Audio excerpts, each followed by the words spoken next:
तो आज की क्लास में आगे बढ़ने से पहले हम थोड़ा रिवीजन कर लेते हैं कि पिछली क्लास में हम लोगों ने क्या पढ़ा था। तो पिछली क्लास में हम लोगों ने पढ़ा था सीक्वेंसेस एंड सीरीज। तो कोई बताएगा कि आखिर सीक्वेंस क्या होता है? नंबर्स का कलेक्शन जिनके बीच में कॉमा लगा हो।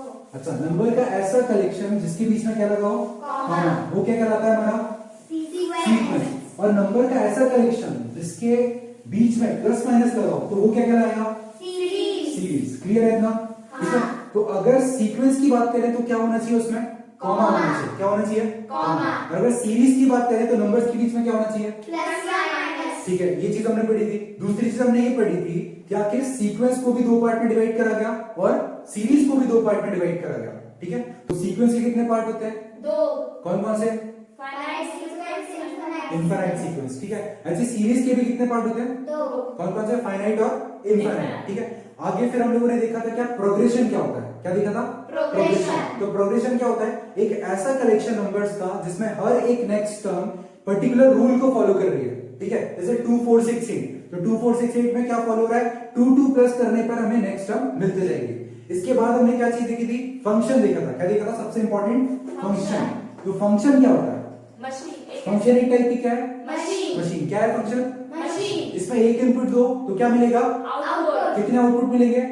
एक आउटपुट मिलेगा। ठीक है, तो फंक्शन जो था उसमें एक इंपॉर्टेंट पॉइंट पढ़ा था हमने, वो था डोमेन। क्या पढ़ा था? डोमेन। तो डोमेन हमारी क्या होती है? इनपुट। जो भी हम इनपुट मशीन को देते हैं वही हमारी क्या होती है? डोमेन होती है। ठीक है, अच्छा प्रोग्रेशन में एक सबसे इंपॉर्टेंट पॉइंट जो पढ़ा था वहां पे एन जो होता है, ठीक है, एफ ऑफ एन पढ़ा था ना हमने।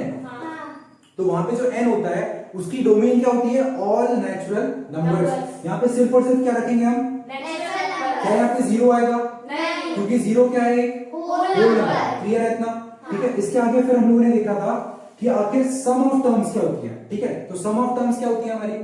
सम ऑफ टर्म्स का मतलब क्या होता है? बताओ, सम ऑफ टर्म्स का मतलब? सम ऑफ टर्म्स का मतलब पता है? नहीं पता? चलो ठीक है, सम ऑफ टर्म्स का मतलब होता है कि हमारी जो टर्म्स गिवन है, किसी ए बी हो, चाहे कोई भी प्रोग्रेशन हो, चाहे कोई भी सीक्वेंस हो, तो सारी टर्म्स का हमें क्या करना है? एडिशन करना है। क्या करना है? ठीक है, अगर हमें फर्स्ट टर्म का सम चाहिए, मतलब S1 चाहिए, क्या चाहिए? S1। तो S1 का मतलब क्या होता है? Sum of first term. तो हम क्या करेंगे? पहली टर्म को उठा के प्लस कर देंगे। अगर हमें सम ऑफ टू टर्म्स पूछा है तो पहले की दो टर्म्स। इस तरीके से हम क्या निकालते हैं? सम ऑफ टर्म्स। अच्छा, उसमें सबसे इंपॉर्टेंट फॉर्मूला जो हमें याद रखना है वो कौन सा था? टर्म निकालने का। तो अगर Tn हो, कोई सी पर्टिकुलर हमें क्या निकालनी है? टर्म निकालनी है, तो उसका फॉर्मूला क्या था? Sn minus 1। ये हमें बहुत ही अच्छे से याद रखना है। ठीक है, बहुत ही अच्छे से याद रख लो। Tn का फॉर्मूला क्या होता है? Sn minus 1। एक और बार बोलो। Tn is equal to, Sn minus 1। ठीक है भाई तेज बोलो थोड़ा। Tn इज इक्वल टू क्या होता है? Sn minus 1। ठीक है, Tn is equal to Sn minus 1। तो इस तरीके से हम लोग क्या निकालते हैं? टर्म निकालते हैं। अब आगे बढ़ते हैं। तो आज की क्लास में लोग ये पढ़ेंगे कि आखिर अरिथमेटिक प्रोग्रेशन की डिटेल में पढ़ेंगे।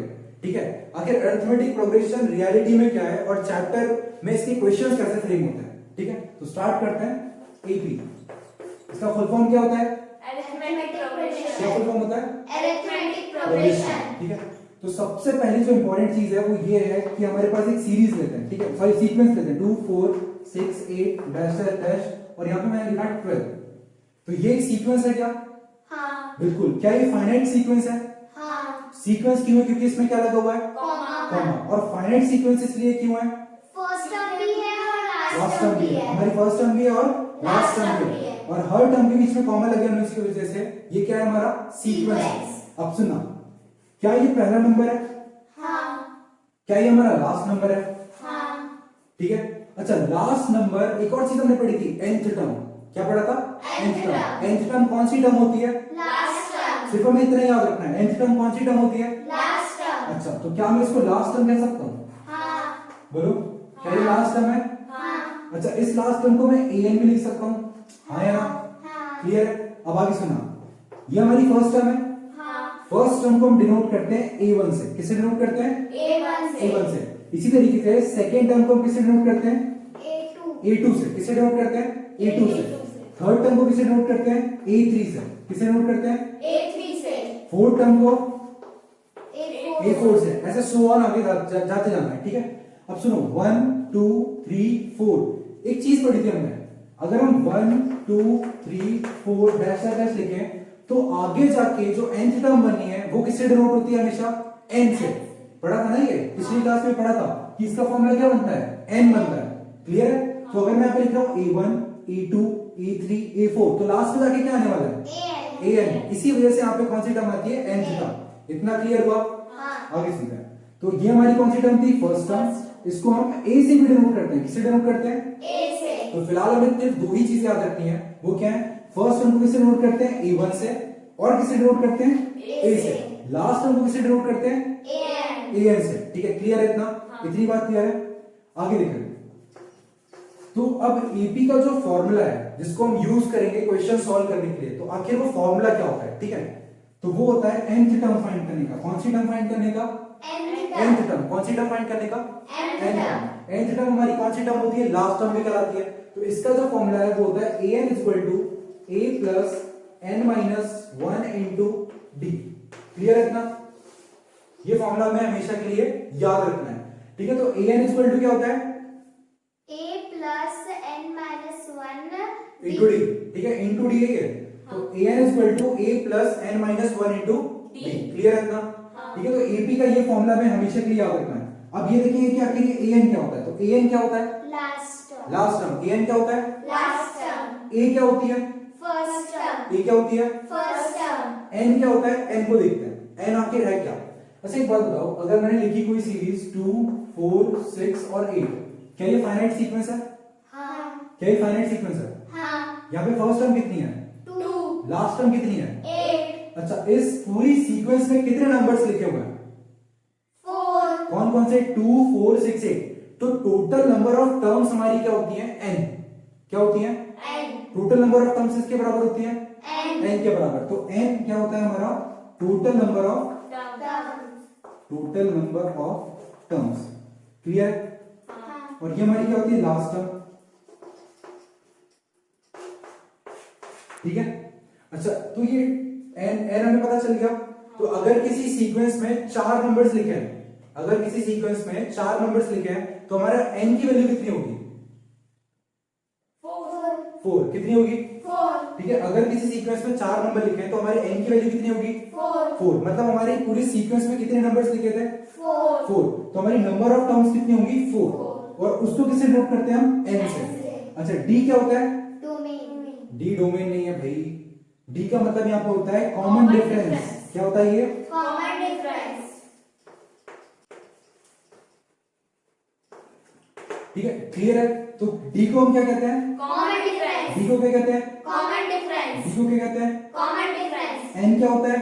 Total number of terms. n क्या होता है? Total number of terms. Clear है? अच्छा, an क्या होता है? Last term. अच्छा, an एक और चीज होती है जो वैल्यू हमें पता करनी है। ठीक है, जो वैल्यू हमें पता करनी है उसे भी हम क्या कहते हैं? an कहते हैं। देखा था ना हमने कि जो नंबर हमें चाहिए या फिर जो चीज हमें पता करनी है उसे भी हम क्या कहते हैं? an। ये क्वेश्चन की प्रैक्टिस से और अच्छे से क्लियर हो जाएगा। लेकिन फिलहाल के लिए हमें याद रखना है an क्या होती है? Last term. an क्या होती है? Last term. d क्या होता है? Common difference. d क्या होता है? Common difference. n क्या होता है? Number of terms. n क्या होता है? Number of terms. ठीक है, टोटल नंबर ऑफ टर्म्स। ठीक है, उसे नंबर ऑफ टर्म्स भी कहते हैं। अब आगे की तरफ बढ़ते हैं। तो यहां तक समझ में आया होगा कि आखिर कॉमन डिफरेंस क्या होता है, लास्ट टर्म क्या होती है, और किसी सीक्वेंस में n क्या होता है। ठीक है, n को हम एक और चीज से डिनोट करते हैं। ठीक है, याद रखना, n को हम एक और चीज से डिनोट करते हैं, वो होती है जगह यानी स्पेसेस। आखिर कितनी स्पेस में कौन सी वैल्यू रखी हुई है। क्लियर है? जैसे मैंने इस प्लेस पे, ये कौन सी प्लेस है? First place. ये कौन सी प्लेस है? Second place. ये सेकंड प्लेस है। और ये थर्ड प्लेस। और ये फोर्थ प्लेस। क्लियर है? अच्छा, इसी को हम क्या कहते हैं? A1, इसे क्या कहते हैं? A2, इसे क्या कहते हैं? A3 और इसे क्या कहते हैं? A4। ठीक है, और ऐसे डैश डैश डैश होके आगे क्या बनेगा? an। क्लियर है इतना? हाँ। अब सपोज करो मैंने यहाँ पे 6 लिख दिया। ठीक है, अच्छा ये बताओ ये कौन सी टर्म है? First term. ये कौन सी टर्म है? सेकंड ये टर्म। कौन सी टर्म है? Third term. और ये कौन सी टर्म है? Fourth term. 6 कौन सी टर्म पे? Third term. 6 कौन सी टर्म पे? Third term. तो क्या मैं ये लिख सकता हूँ A3 = 6, यानी थर्ड टर्म पे रखी वैल्यू, थर्ड टर्म पे रखी वैल्यू कितनी है? 6। ये पूछा जाएगा। इसी तरीके से क्वेश्चन पूछ जाएंगे। अब तुमसे ये पूछ लिया जाए कि यहाँ पे मैंने 12 लिख दिया और पूछ रहा हूं कि बताओ लास्ट टर्म पे रखी वैल्यू कौन सी है, बताओ लास्ट टर्म पे रखी वैल्यू कौन सी है, 12 ठीक है। और या फिर ये पूछो कि an की वैल्यू कितनी है, 12 ऑब्वियसली बात है ना भाई, लास्ट टर्म क्या कहलाती है, an, और an पे रखी वैल्यू कितनी है, 12 ठीक है। तो an इक्वल टू कितना आ जाएगा, 12। तो इस तरीके से हमें एक और चीज अपने दिमाग में बैठा के रखनी है कि इनको हम और क्या कहते हैं, n को और क्या कहते हैं, जगह भी कहते हैं, स्पेसेस कहते हैं, क्या कि उस जगह पे कौन सी वैल्यू रखी है। इतना क्लियर हो गया, ठीक है, इतना क्लियर होना चाहिए। आगे अगर मैं पूछूं, इसी में अगर मैं पूछूं कि बताओ 2 यानी फर्स्ट टर्म हमारी कितनी है, फर्स्ट टर्म कितनी है, 2 फर्स्ट टर्म हमारी कितनी है, 2 तो अगर मैं लिखूं a1 इक्वल टू कितना लिखूंगा, 2 के बराबर, क्लियर है इतना। आगे बढ़ सकते हैं हम। ये हमें पता होना चाहिए कि आखिर n को स्पेसेस भी कहते हैं, क्या कहते हैं, स्पेसेस। ठीक है। एक बार दोबारा लिख लेते हैं, an क्या होती है, लास्ट टर्म, an क्या होता है, लास्ट टर्म। n क्या होता है, नंबर ऑफ टर्म। टर्म्स, अच्छा d क्या होता है, common difference. Short form cd, clear है, an n और ये d, ठीक है। इतना हमें बिल्कुल ही क्लियर होना चाहिए। और दूसरी रिक्वायरमेंट जो होती है वो क्या होती है, an is equal to a plus n minus 1 into d। अब यहाँ पे जो जो एलिमेंट्स लिखे हैं, क्या हमें सारी इंफॉर्मेशन है हर एलिमेंट के बारे में, ठीक है। an भी हमें पता है, a भी पता है, n भी पता है और d भी पता है, और 1 तो हमें ऑब्वियसली पता है, नंबर है, क्लियर है इतना। अब आगे सुनना, आखिर ये बन कैसे रहा है, आखिर ये फॉर्मूला कैसे बना, हमें इसकी डिटेल में जाना है कि आखिर ये फॉर्मूला बना कैसे, ताकि हम वो भी ना भूलें कभी। तो एक काम करते हैं, मैंने एक सीरीज लिखी 2 4 6 8 और डैश डैश डैश, और यहां पे लिखा मैंने 10, क्लियर है इतना।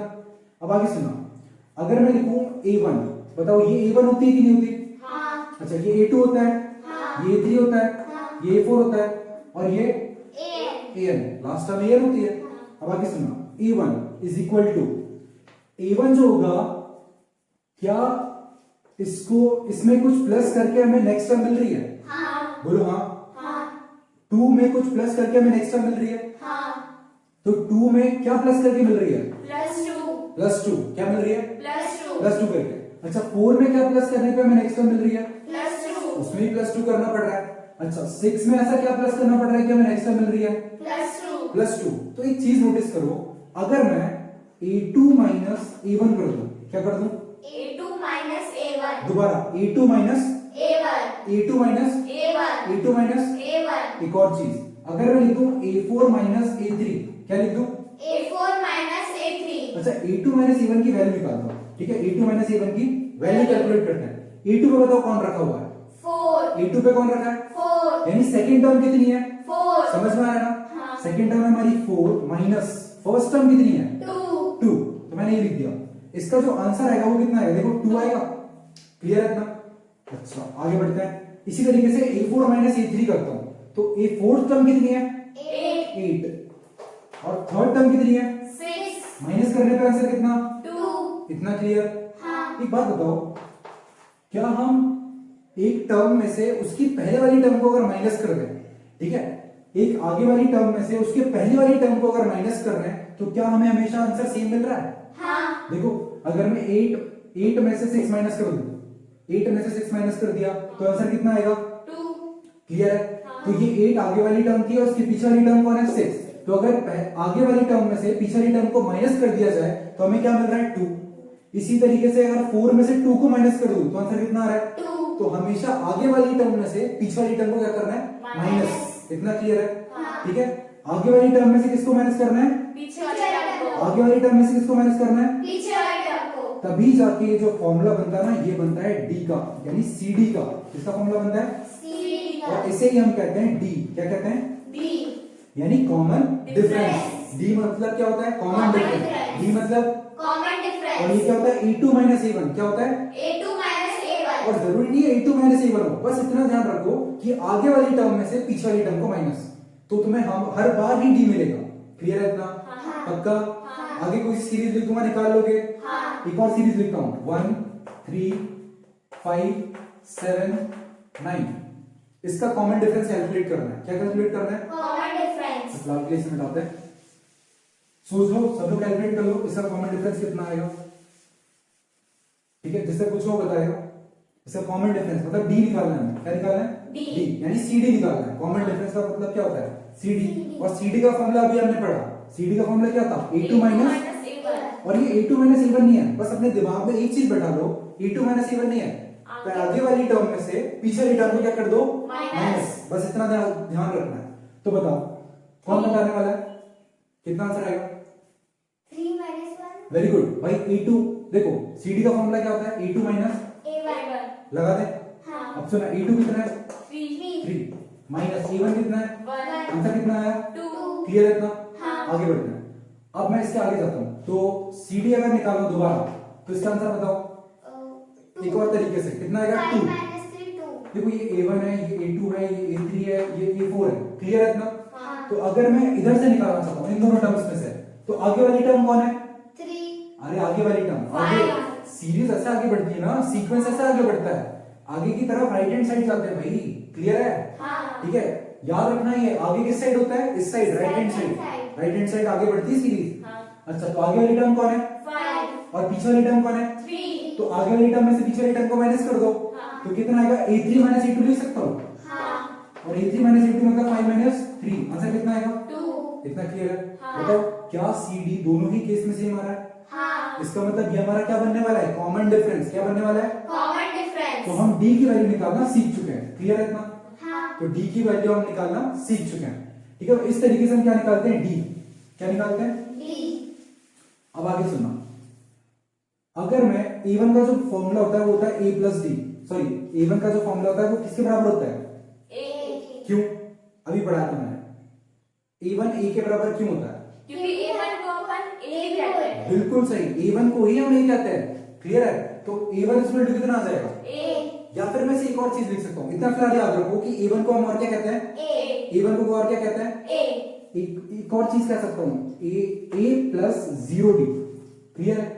अच्छा 0D का मतलब क्या होता है, 0 इंटू डी, जैसे 2x का मतलब पता है ना, 2x को क्या कहते हैं, 2 into X ऐसे 0 इंटू डी कितना होगा, 0 into D और 0 किसी नंबर से मल्टीप्लाई करो, आंसर कितना, 0 भाई कैसे, डी कैसे आ सकता है, 0 आएगा 0 आएगा ना, क्यों भाई, क्योंकि 0 को दुनिया के किसी भी नंबर से मल्टीप्लाई कर लो, आंसर कितना आने वाला है, 0, क्लियर है इतना, ठीक है। तो A1 इक्वल टू कितना आ जाएगा फाइनली, A प्लस 0 ही आने वाला है, और 0 की कोई वैल्यू होती नहीं है, तो आंसर फाइनली क्या आएगा, A आगे सुनो, तो इसको मैं मिटा रहा हूं, ठीक है, समझ जाओगे, आगे देखना, A2 को मैं लिखूंगा A प्लस D, भाई नेक्स्ट टर्म मुझे कैसे मिलेगी, कॉमन डिफरेंस को प्लस करने से मिलती है कि नहीं मिलती, हाँ है ना। कॉमन डिफरेंस को अगर तुम देखो, जैसे मैंने लिखा 1 3 5 और 7, इसका कॉमन डिफरेंस कितना आ रहा था, 2 ठीक है। अब बाय चांस मुझे अगर पता नहीं है, बाय चांस मुझे ये नहीं पता कि आगे नंबर कौन सा आने वाला है, सिर्फ मुझे इतना पता है कि पहली टर्म पता है, क्या पता है मुझे, पहली टर्म, और ये पता है कि डिफरेंस कितना है, कॉमन डिफरेंस कितना है। तो सपोज करो अगर मुझे सिर्फ पहली टर्म पता है, और पहली टर्म स्टार्ट हो रही है 1 से, किससे स्टार्ट हो रही है, 1 से पहली टर्म पता है, और मुझे नेक्स्ट टर्म पता करनी है, कौन सी टर्म पता करनी है, नेक्स्ट टर्म तो नेक्स्ट टर्म कैसे निकलती है, डी को प्लस करने से, किसको प्लस करने से, D को प्लस करने डी से को प्लस करने से, और हमारा डी कितना है, 2 तो अगर मैं 1 में 2 प्लस कर दूंगा तो आंसर कितना आएगा, 3 तो हमारी नेक्स्ट टर्म आ जाएगी कि नहीं आएगी, हाँ क्लियर है। अच्छा और आगे बढ़ते हैं, अगर मुझे इसके भी आगे वाली टर्म चाहिए तो इस 3 में क्या प्लस कर दूं, 2 मतलब फिर से डी प्लस कर दो, एक तरीके से, तो क्या कर दो, D plus तो मतलब फिर से मैं डी प्लस करूंगा, डी की वैल्यू कितनी है, 2 तो 3 में 2 प्लस करूंगा, आंसर कितना आएगा, 5 इसी तरीके से नेक्स्ट टर्म पता करनी हो तो 7, 7 बोलो डी प्लस करने से नेक्स्ट टर्म मिलती कि नहीं मिलती, हाँ क्लियर है।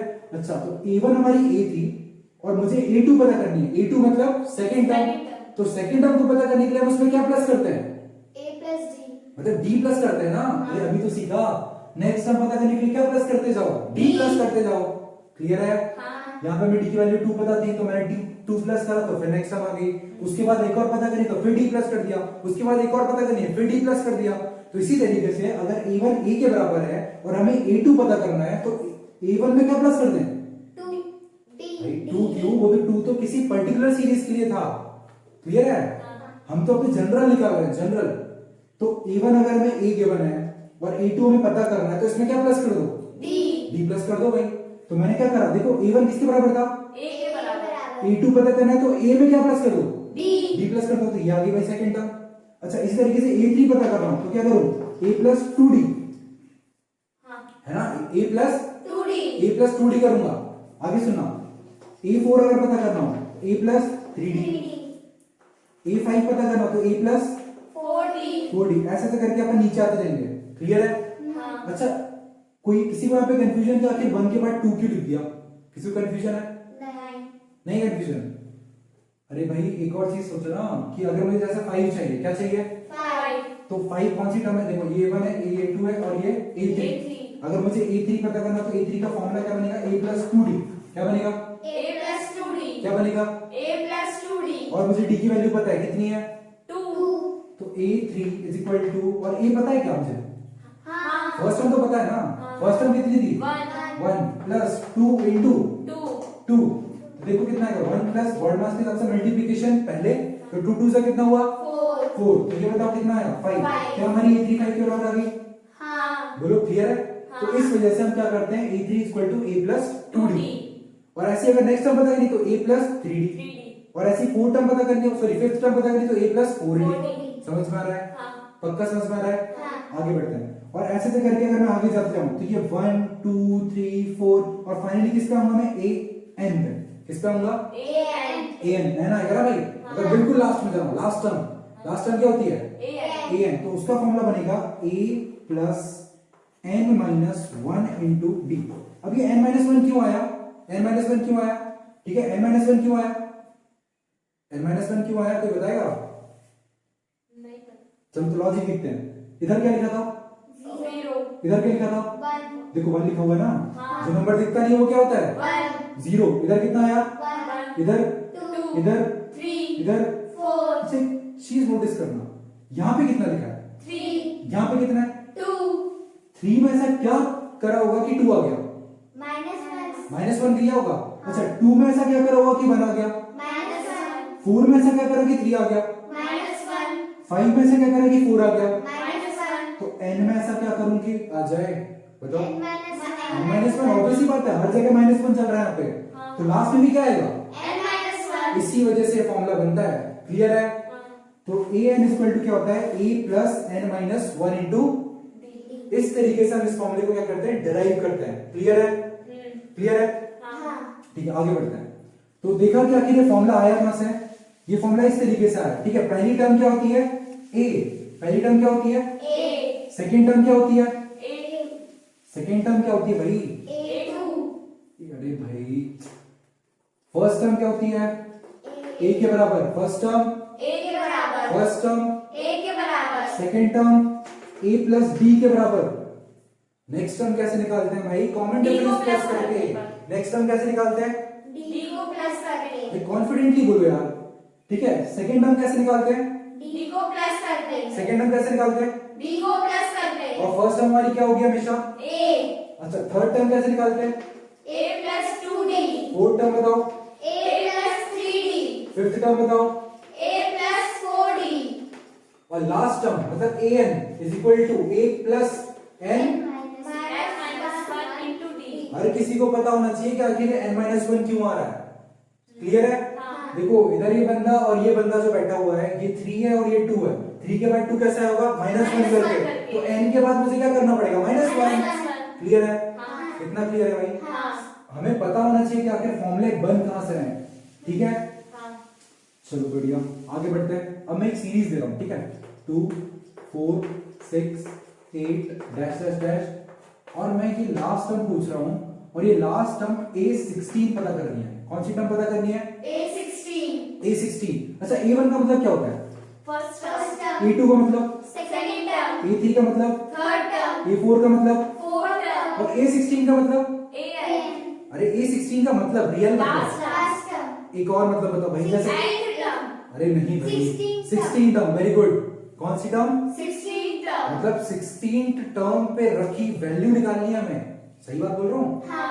A1 पे कौन रखा हुआ है? 2। A2 पे कौन रखा है? 4। A3 पे कौन है? 6। A4 पे कौन है? 8। A16 पे अपन पूछ रहे हैं वो। क्या पूछ रहे हैं? a16 पर यानी 16th टर्म पे रखी वैल्यू कौन है, यानी 16वीं जगह पे रखी वैल्यू कौन है ना? ये मैंने क्लियर कर दिया था। अच्छा एक बात बताओ, यहां से लेके यहां तक हमारा सीक्वेंस खत्म हो रहा है। तो ये बताओ 1 से स्टार्ट होके 16 पे खत्म हो रहा है, तो हमारी टोटल नंबर ऑफ टर्म्स कितने होंगे? 16। ऑब्वियस सी बात है, कितने होंगे? 16। अच्छा एक बात बताओ, ये लास्ट टर्म होती है कि नहीं होती? हाँ। ये किसके बराबर लिखते हैं अपन? लास्ट टर्म हमेशा किससे लिखते हैं? लास्ट टर्म कैसे लिखते हैं? an से। किससे लिखते हैं भाई? an अगर कंपेयर करें a तो a के बराबर हो गया, हाँ तो ये 16 किसके बराबर होगा? n इसी वजह से टोटल नंबर ऑफ टर्म्स कितनी हो जाएंगी? 16 इसी वजह से n की वैल्यू कितनी हो जाएगी? 16 तो ऐसे हम कैलकुलेट कर सकते हैं, ठीक है, थोड़ा सा दिमाग लगा के। क्लियर है? हाँ इतनी बात क्लियर है भाई? हाँ आगे बढ़ते हैं। तो हमें कैलकुलेट करना है कि आखिर 16th टर्म पे रखी वैल्यू कौन सी है। तो कैलकुलेट करना चालू करें। हाँ ठीक है, तो हमें क्या पता करना है? an पता करना है। क्या पता करना है? an an is equal to, formula क्या होता है? a मेरे साथ बोलना, an is equal to a is equals to a plus a plus n minus n minus 1 into d. 1 into d. अब इसको मेरे साथ तेजी से बोलना, an is equal to a is equals to a plus n minus 1 a plus n minus 1 into d. into d. an is equal to a is equals to a plus n minus 1 a plus n minus 1 into d. into d. एक और बात, an is equal to a is equals to a plus a plus n minus 1 into d. n minus 1 into d. Clear है? हाँ an is equal to a plus n minus 1 into, d. ये हमारी an का formula होता है। हाँ क्या हमें an पता करनी है? हाँ ठीक है, n की वैल्यू हमें पता है क्या? हाँ कितनी है? 16. ऑब्वियसली बात है भाई, वही हमें पता करनी है। हाँ स्टार्ट करें। तो मैं क्या लिखूंगा यहाँ पे? a16, क्योंकि भाई a16 की तो वैल्यू चाहिए मुझे। आगे लिखते हैं। अच्छा, a पता है क्या? a हाँ मतलब a1 किसके बराबर होता है? a1 किसके बराबर? a1 किसके बराबर? तो क्या हमें a पता है? a कितना है? 2 रख दें। आगे बढ़ते हैं। n की वैल्यू पता है क्या? अरे भाई भगवान ने देके रखी है, ये देखो, है ना? तो यहाँ पे कितना आ जाएगा? 16 माइनस 1, वो तो पहले से ही फॉर्मूले ने देके रखा है। d की बात करते हैं भाई। d सबसे इंपॉर्टेंट क्या है? d। d का मतलब बताओ क्या होता है? d का मतलब, d का मतलब हिंदी में समझते हैं, कैसे निकाला जाता है? आगे वाली टर्म में से पीछे वाली टर्म को माइनस कर दो। कैसे निकालते हैं? कोई सी भी उठा लो, कोई सी भी टर्म हो भाई। अच्छा, कौन सी ले रहे? ये वाली ले लें? ठीक है, तो ये आगे बैठा हुआ है और ये पीछे है। आगे वाला हमेशा कहाँ आएगा? Right hand side. कहाँ आएगा? आगे कौन है? 8। ठीक है, और पीछे कौन है? माइनस कर दे। तो 8 माइनस 6 कितना आएगा? तो इस तरीके से हमने कॉमन डिफरेंस निकाल लिया। तो कॉमन डिफरेंस कितना निकल के आया? 2। तो इंटू 2। क्लियर है? और हम थोड़ा भी जनरल तरीके से चलते हैं, जो मतलब फॉर्मूला बोलता है। तो फॉर्मूला क्या बोलता है? CD इक्वल टू क्या होता है? A2 माइनस, करके देख लिया इसे भी। तो A2 कितना है? माइनस A1 कितना है? आंसर कितना आएगा? तो क्या हमारा D आ गया? क्या हमारा कॉमन डिफरेंस आ गया? दोनों मेथड से आ रहा है, दोनों में से कोई सी भी अप्लाई कर सकते हैं। आगे बढ़ते हैं, इसको सॉल्व करते हैं बॉड मास के हिसाब से। बॉड मास बहुत जरूरी है। प्लस सबसे पहले कौन सा होगा? 16 माइनस 1 15 इंटू 2। Very good. कितना भाई? तो 30। तो 30 प्लस 2 भाई 110% श्योर हूं मैं कि यहाँ पे रखी वैल्यू 32 ही होने वाली है। क्लियर? लिख के लो। क्लियर है? यकीन हो रहा है क्या कि ये 32 होगी? पक्का यकीन हो रहा है? ऑब्वियसली बात है भाई। देखो, सेकंड टर्म अगर चाहिए तो इसमें 2 मल्टीप्लाई कर दो, आंसर कितना आएगा? 4। थर्ड टर्म चाहिए, इसमें 2 मल्टीप्लाई कर दो, कितना आएगा? 6। फोर्थ टर्म पता करनी, इसमें 2 मल्टीप्लाई कर दो, आंसर कितना आएगा? 8। सोलहवीं टर्म में भी 2 मल्टीप्लाई कर दो, आंसर कितना आएगा? 32। एक छोटे से एग्जांपल से और अच्छे तरीके से समझते हैं। ठीक है, आगे बढ़े। देखो, अगर मैंने लिखा 5, फिर लिखा 10, फिर लिखा 15, फिर मुझे पता करना है, इसके बाद वाली टर्म पता करनी है, और वो मुझे पता करनी है कि आखिर ये कौन सी होगी। और इस टर्म को मैं नाम दे रहा हूं फाइंड द फोर्थ टर्म। कौन सी टर्म?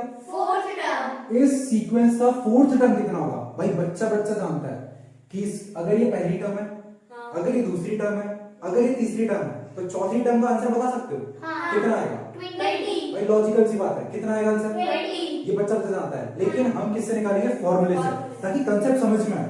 क्लियर है? आगे बढ़ते हैं। तो हमें ये पता है कि भाई इसका आंसर फाइनली क्या आने वाला है? 20। अपन लेकिन निकाल के देखते हैं आखिर फॉर्मूले से कैसा आएगा 20। स्टार्ट करें। अच्छा, बिल्कुल शुरुआत में क्या लिख लो? A1, फिर A2, लास्ट में A4, जो कि किसके बराबर होता है? AN, very good. किसके बराबर? AN, बिल्कुल रट के चलना है। ठीक है, आगे सुनते हैं। अच्छा, ये एक और किस चीज के बराबर होता है? A, जब भी एपी का कोई भी क्वेश्चन आए, सबसे पहले हमें क्या पता होना चाहिए? ये लिख लो कि आखिर A1 क्या है, A क्या है, D क्या है और N क्या है। ठीक है, आगे बढ़े। हमें कौन सी टर्म पता करनी है भाई? Fourth term. कौन सी टर्म? fourth term, अच्छा इस सीक्वेंस में टोटल नंबर ऑफ टर्म्स ही कितनी है? 4 4 ही है भाई, क्योंकि 4 ही नंबर पूछे गए हमसे। ठीक है, क्योंकि ये जो होती है ना वो क्या होती है? Last term. कौन सी टर्म होती है? लास्ट और वही हमें बताती है कि इस पूरे सीक्वेंस का आखिरी नंबर कौन सा होगा। हाँ। क्लियर है? और हमें क्या पता करना है कि चौथे नंबर पे रखी वैल्यू बताओ। क्या पता करना है? चौथे नंबर पे रखी वैल्यू यानी बताओ। फोर्थ टर्म की वैल्यू। क्लियर है? हाँ। आगे बढ़े तो स्टार्ट करते हैं। हमें क्या पता करना है? A4 क्या पता करना है? A4 और ये किसके बराबर है? AN an के बराबर है ना। तो an का फॉर्मूला क्या होता है? A plus n minus 1 into D। Very good, दोबारा बोलो। an equal to A plus n minus 1 into D। इसी तरीके से बोलना है, इसी फ्लो में बोलना है। ठीक है, एक और बार बोलो। A plus n minus 1 into D। एक और बार। A plus n minus 1 into D। Very good, आगे बढ़ते हैं। a कितना है? 5 प्लस n कितना है? 4 n कितना है? 4 भाई ये an किसके बराबर है? 4 a के बराबर हो गया, तो 4 किसके बराबर हो गया? n के n के बराबर। इसलिए n की वैल्यू कितनी हुई? 4 टोटल नंबर ऑफ टर्म्स ही हमारी 4 थी। कई वेज है समझने के। ठीक है, कई तरीके हैं समझने के कि आखिर n क्या हो सकता है। ठीक है, n total number of terms भी होता है और n हम यहां से भी कंपेयर करके निकाल सकते हैं। क्लियर है? हाँ। आगे बढ़ते हैं। n कितना? 4 माइनस 1 d निकालो भाई। d तो बहुत समान है। Five। देखो, कितना आएगा? 5 बहुत ही सिंपल है। आगे वाली टर्म में से पिछली टर्म को क्या कर दो? minus 10 में से 5 माइनस का आंसर कितना आया? 5 या फिर a2 माइनस का कर दो a1 10 माइनस 5, तब भी आंसर कितना आने वाला है? 5 ठीक है, तब भी आंसर कितना आने वाला है? 5। Five। तो लिख दूं यहाँ पे हाँ d की वैल्यू डायरेक्टली लिख रहा हूँ। हाँ आगे 5 प्लस ब्रैकेट पहले सॉल्व, तो 4 माइनस 1 3 4 माइनस 1 3 कौन सी दुनिया में भाई? 3 इंटू 5, तो 5 प्लस 15 सही है, हाँ इज इक्वल टू कितना? 20 बताओ भाई, बच्चा पूछ रहा था कि यहाँ पे कितना आने वाला है, 20 तो फोर्थ टर्म हमारी कितनी है? 20 समझ में आ गया? हाँ इस तरीके से। और 100% श्योर हो भाई, ये फॉर्मूला हमेशा काम करता है। तो क्या तुम अब 100% श्योरिटी के साथ कह सकते हो कि पिछला जो क्वेश्चन था उसमें 16 टर्म 32 ही होगी? हाँ अब तो कह सकते हो ना। हाँ। जब फॉर्मूले से ये निकल के आ गया कि भाई ये टर्म कितनी होने वाली है? 20, तो अब तो उससे भी कह सकते हो। हाँ क्लियर है इतना? हाँ अच्छा, एक बहुत ही सिंपल सा क्वेश्चन और करते हैं, क्योंकि एपी जो चैप्टर है ना वो सिर्फ किस पे कमांड बनाता है? अपनी क्वेश्चंस पे। जितनी ज्यादा अच्छी तुम्हारी क्वेश्चंस पे कमांड होगी उतना ही ज्यादा अच्छा क्या होगा? तुम्हारा चैप्टर होगा। ठीक है, आगे बढ़ते हैं। अगर मैं लिखा -1, अगर मैं लिखा -3, अगर मैं लिखा -5, अगर मैं लिखा -7, तो अगला नंबर क्या होने वाला है? अगला नंबर बताओ। या फिर मैं पूछ लूं कि आखिर A10 बताओ कितना होगा? ठीक है, यानी क्या पता करना है? 10th term. वेरी गुड, क्या पता करना है? 10th term या फिर ये भी बोल सकता हूँ क्या कि 10th टर्म पे रखी वैल्यू, है ना, ये पता कर सकता हूँ। क्वेश्चन में जनरली ऐसे पूछा जाता है कि find the value of the 10th term, ऐसे पूछेंगे तो तुम समझ जाना। क्लियर है? आगे बढ़ते हैं भाई। सबसे पहले ये पता है क्या? हाँ कितना है? -1 क्या A1 पता है? हाँ वो भी कितना? -1 क्योंकि A1 और A दोनों क्या Same है। है। आगे बढ़ते हैं। A2 पता है क्या? हाँ वैसे जरूरत तो नहीं पड़ेगी, फिर भी लिख लेते हैं। A1, ये A2 और ये A3, और ये क्या है हमारा? 8 है और क्या है ये? AN। और क्या है? इसी को देखते से मेरे दिमाग में आइडिया चलता कि n की वैल्यू कितनी होगी? 10। तो n की वैल्यू कितनी? 10। हमारे पास सारी चीजें हैं क्या? नहीं है। डी नहीं है हमारे पास। कॉमन डिफरेंस क्या पता करना है? और कोई जानता है क्या करना है? सिंपली क्या करना है? आगे वाली चीज को पीछे वाली चीज से माइनस कर देंगे। या फिर फॉर्मूला क्या बोलता है? A2 minus A1 d equal to A2 minus d equal to A2 minus A1 अभी हम फॉर्मूले के हिसाब से चलेंगे। क्यों? क्योंकि माइनस हमेशा दिक्कत क्रिएट करता है। हाँ। इसी वजह से फॉर्मूले के हिसाब से चलेंगे। ठीक है, तो d इक्वल टू क्या होता है? A2 minus A1। तो d इक्वल टू A2 कितना? minus Minus 3 A2 कितना? -3 ये मेन माइनस है, ये फॉर्मूले का माइनस है। कौन सा माइनस है? फॉर्मूले का और माइनस देखते से ही क्या लगा दो? ब्रैकेट ब्रैकेट A1 कितना? -1 ठीक है, यही गलती होती है। ठीक है, तो आगे बढ़ते हैं। d इक्वल टू कितना? -3 और माइनस माइनस प्लस +1, तो d इक्वल टू -2। क्लियर है? हाँ ग्रेटर नंबर कौन? 3, तो उसका साइन पकड़ लिया उसने। हाँ तो d की वैल्यू कितनी आ गई? -2 और मुझे क्या पता करना है? A10 क्या पता करना है? A10 A10 का फॉर्मूला लिखते हैं। हाँ। A10 का फॉर्मूला क्या बनेगा? -1 अरे पूरा बोलो। A plus, A plus n minus 1 into D अब सुनना, इसको मैं क्या लिखूं? A plus n। n कितना है? 10 n कितना है? 10 n कितना है? 10 n कितना है? 10 माइनस 1 इंटू डी लिखूंगा। हाँ सही बात है। हाँ अच्छा, an का भी तो यही फॉर्मूला होता है ना? हाँ। an equal to a plus n minus 1 into d. ठीक है, हमें ए एन हमारा किसके बराबर है, ए टेन के। अब एक बहुत छोटी सी ट्रिक बता रहा हूँ, ठीक है, सुनना। A ten is equal to A plus 10 minus 1 into D है। अब सुनना, A ten is equal to A plus 9 D. बोलो भाई, हाँ। ये बात समझ में आ रही है? हाँ। अभी तुमने बिल्कुल स्टार्टिंग में पढ़ा था, अगर तुम्हें ए फोर पता करना है तो वो कितना होगा, ए प्लस, बोलो बोलो, A plus 3D 3D। A five पता करना है तो वो कितना होगा, ए प्लस, plus 4D अगर ए सिक्स पता करना है तो वो कितना, A plus 5D 5D। कितना क्लियर, हाँ। कितना क्लियर है भाई? हाँ। अच्छा, ये आखिर हो क्या रहा है? सिंपली कुछ नहीं हो रहा, एक माइनस करो, है ना? और ये कैसे आ रहा होगा, देखो, अगर मुझे ए फाइव पता करना है, क्या पता करना है, A5 तो उसका फॉर्मूला क्या होता है, ये एन के बराबर होगा कि नहीं होगा? हाँ। एन कितना है, A5 एन कितना है, 5 A plus 5 minus 4, sorry 5 minus 1 into, D तो ये कितना आएगा, ए प्लस 5 माइनस 1 कितना होगा, 4 4D। देखो, इसीलिए ए फाइव क्या होता है। A plus 4D अब मेरे ख्याल से क्लियर हो चुका होगा। हाँ। तो जहां भी तुम्हें 10th टर्म दिखे या 9th टर्म दिखे या 100th टर्म दिखे, एक माइनस करके यहाँ पे लिख देना। हाँ। क्लियर है? तो इससे हमारा सॉल्यूशन क्या है, और जल्दी हो जाएगा, ठीक है। तो ए टेन का कितना होगा, ए प्लस, 9D तो A ten is equal to A plus 9 into D की वैल्यू कितनी है, -2 डी की वैल्यू कितनी, -2 तो A ten is equal to A कितना है, -1 -1 प्लस 9 टू जा, 18 और ये -18 आएगा। हाँ। तो ए टेन की वैल्यू कितनी आएगी, -1 -18, हाँ। है ना, प्लस माइनस। minus तो ए टेन की फाइनल वैल्यू कितनी आएगी, -90 -90। कितना आएगा भाई, -90 100% ये आएगा, देख लेना कितना आएगा भाई ये। -90 तो समझ में आएगी कैसे कैलकुलेट करते हैं, हाँ। क्लियर है इतना? हाँ। आगे बढ़ सकते हैं। हाँ। तो यहाँ तक हम लोगों ने देखा कि आखिर टर्म्स क्या होती हैं, टर्म्स को कैसे पता करते हैं, क्लियर है इतना? हाँ। कॉमन डिफरेंस क्या होता है, और कैसे हम उस कॉमन डिफरेंस का यूज करके हम कैसे कोई सी भी लास्ट टर्म पता कर सकते हैं, ठीक है। अब आगे बढ़े। आगे हमें कुछ नहीं, एक सिंपल सा फॉर्मूला याद करना है जो कि है सम ऑफ टर्म्स का। किसका? Sum of terms sum of n terms, ठीक है। किसका फॉर्मूला याद करना है, sum Sum of, of n terms ये एपी के पॉइंट ऑफ व्यू से, किसके पॉइंट ऑफ व्यू से, AP एपी। के। तो इसका फॉर्मूला होता है, वो हमें याद रखना है, Sn is equal to n/2 into 2a plus n minus 1 into d. याद रखना भाई, ठीक है। फॉर्मूला क्या है, सम ऑफ एन टर्म्स का, सम ऑफ एन टर्म्स को किससे डिनोट करते हैं, Sn से। किससे? Sn से अगर यहाँ पे 1 लिख दूं तो S1 हो जाएगा, और S1 का मतलब क्या होता है, sum of first terms, First term। ठीक है, क्लियर है इतना? अगर मैं यहाँ पे S2 लिख दूं, sum of first two terms sum of, first two terms sum of, first two terms यानी पहली दो टर्म्स का सम। अगर मैं यहाँ पे S3 लिख दूं तो sum of first three terms वो हमें वो उसका आंसर देगी, क्लियर है इतना? हाँ। अच्छा, अगर मैं यहाँ पे S3 लिख दूंगा, समझना बात को, अगर यहाँ पे S3 लिख दूंगा तो मैं कंपेयर करूंगा, S तो S से कंपेयर हो गया, तो n की वैल्यू कितनी आ जाएगी, 3 तो उस n की वैल्यू को हम पूरी जगह रख देंगे जहां जहां पे n लिखा हुआ है। हाँ। सिंपल सी बात है भाई, ठीक है। और d हम निकालना जानते हैं, हाँ। n हमें किसने बता दिया, इस बंदे ने बता दिया, और a तो हमें पता ही है, a तो फर्स्ट टर्म होती है, a क्या होती है, first term क्लियर है इतना? हाँ। तो अभी फिलहाल के हमें सिर्फ क्या याद रखना है, ये फॉर्मूला, ठीक है। नेक्स्ट लेक्चर में हम ये देखेंगे कि आखिर किस तरीके से हम सम ऑफ टर्म्स को फाइंड करते हैं, ठीक है। एपी से कैसे, एपी के अगर कोई सीक्वेंस गिवन है तो कैसे हम उस सीक्वेंस का समेशन पता करते हैं, क्या पता करते हैं, Summation। ठीक है। तो इस फॉर्मूले को हमें याद रखना है, ठीक है।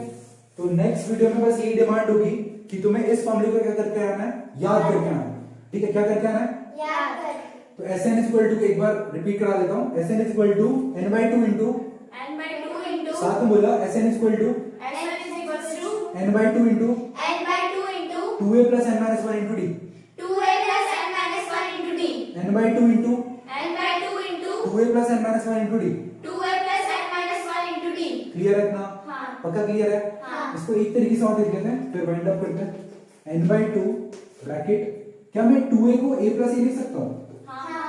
बिल्कुल लिख सकता हूँ भाई, x प्लस x कितना होता है, 2x तो a प्लस a कितना होगा, 2a तो 2a को मैंने a प्लस a लिख लिया। आगे सुनना, plus n minus 1 into D, clear है इतना? हाँ। अब एक चीज नोटिस करो जो तुम्हें पता है, यहाँ पे बता सकता है कोई? बताओ कितना होगा, a plus n minus 1 into D.